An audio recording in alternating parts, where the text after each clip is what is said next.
дүйнө кыдырып, өзүн өзү өнүктүрүп, өзү менен кошо элди дагы жашоого машыктырып келген мекендешибиз Максат Муктаров учурда Гуанчжоу шаарында жашайт. Китайский кайыкка отурдук. Азыр ошо 1 саат кыдырып келебиз, Гуаньиндебиз.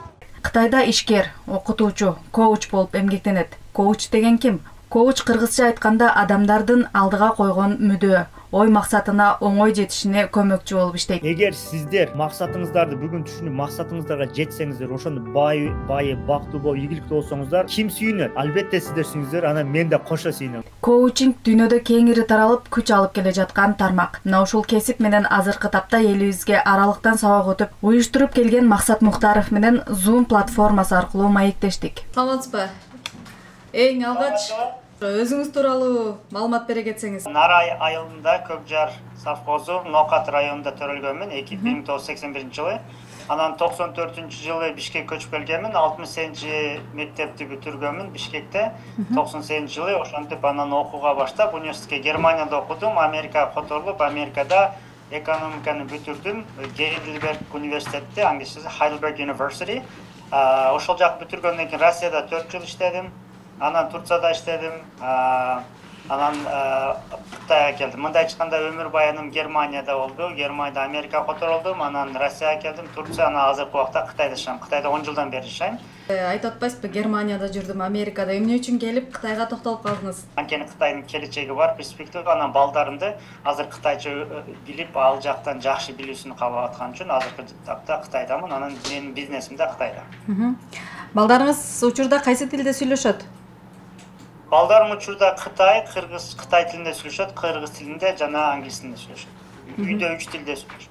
Максат Муктаровдун дагы бир кесиби англис тилин акцент менен сүйлөөнү үйрөтөт. Убагында баскетбол ассоциациясынын биринчи орусиялык чемпиону Тимофей Мозгов, Орусиянын эмгек сиңирген скульптору Александр Бурганов, ал эми Кытайда Мыңню сүт компаниясынын ээсинин үй бүлөсүнө, Mrs. Chine конкурсунун жеңүүчүсү болгон аялга жана көптөгөн атактууларга сабак берген. Мен Кытайда биринчи келгенде бир Кытай кызга сабакта биякта көп кытайларга да сабак берчүмүн да. Биринчи ошо Америка акценти менен сабак берчүмүн. Анан бир кыз Олимпиадага барып туруп, анан кийин эмен айтты, номер ал дептир да, кайсы, анан кийин окей, 43. 3 деп айтканда 3 деген да. Бир эле сөздү айтканда жанагы жюрилер вау, 3 дегенди туура айтты. 3 деген сөздү 3 деген жок, 3 деген жок, 3 деп англисче туура айткан үчүн уже канча жюрилерге уже таасир бериптир да. Көрүңүз, бир эле сөз, ошо бир сөз көп нерсени эме кылат. Көп нерсени алып келет. Эгер тилди канчалык жакшы билип, акцент менен сүйлөй албасаң, ал төмөн бааланат дейт каарманыбыз. Эс ачкыч тууралуу, мисалы, аныктама берилип келет го, 5 мүнөттүн ичинде бардык, мисалы, көйгөйлөрдү унутуп, ойду оңдоп койсо болот деп, ушуга канчалык деңгээлде сиз баа бере аласыз, канчалык айта аласыз? Орусчасын айтканда ошо подсознание, анан сознание бар да. Мисалы, подсознание адамдын жашоосунун 95% контролдойт. Мындай айтканда биз подсознательный жашайбыз да. Ошонун эле 75% элдик экен. Мындай ата энебиздики, башка биз менен связаны жөн 20% подсознание. Мындай айтканда биз бирөөнүн жашоосун жашап аткандай элечи. Анан ошонун ичине кирип, ошол жердеки нерселерди өзгөртүү, бул ошол эс ачкыч аркылуу болот. Бул кыйынчылык деле эмес, мындай гипноз эмес, чтобы элдер бай гипноз кылып койгондо андай эмес, жөнөкөй эле аябай жөнөкөй техника. Аны колдонгондон кийин сиз мурдагыдай уже кыжырланбай каласыз. Ошол ситуация болуп калса кыжырланбай каласыз, же коркпой каласыз, же переживать этпей каласыз, же да кандай негативдер бар, мисалычы. Мисалы бирөөгө мындай кыжырланып алып раздражение. Мисалы бирөөгө тойго бардыңыз, ошол кишини көрдүңүз, уже аябай нервиңиз келип атат. Анан үйрөнүп алгансыз да, үйрөнүп алсаңыз токтотуп деп туруп, аяка барбайсыз дагы, бир жерге келесиз дагы, 5 мүнөттө жанагы кишинин негативин чыгарасыз да, мынтип карасаңыз эле кишиге уже эме болбой каласыз. Анан бул кийин унутуп калдым, кайра эстегенде дагы келет, андай нерсе жок. Подсознание чыкса уже болду, кетти, уже кайра келбейт. Детский травмалар кетирсе болот.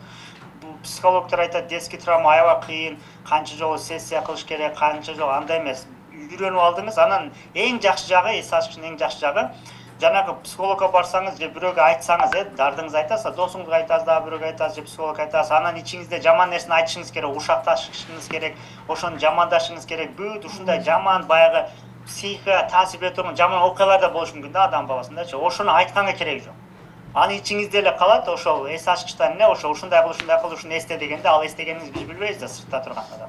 Анан болду, үйрөнүп алгандан кийин болду, сиз чөнтөгүңүздө салып аласыз, өмүр бою бирден болсо колдонуп жүрөсүз. Бир жолу үйрөнүп аласыз. Психологияда адам өзүнүн аң сезимин башкара алган учурда гана депрессия, стресс, айтор бардык кыйынчылыктарды жеңил кабыл алып, жашоону жакшы нукка ой менен өзгөртүү оңой экенин далилдешет. 20 жыл өз мекенинде, 23 жыл чет өлкөдө жашап келе жаткан мекендешибиз жылдар өтүп Кыргызстанга келип жашоо ниети бар экендигин билдирди. Кыргызстанга барам буюрса, бирок азырынча мен күчүмдү дүйнөдө сынайын деп атам. Махабат Шакирова, Абсамат Төлөтбеков, Айсырга Кадырова, Таңкы Коңгуроо. Ошого эме кылдым.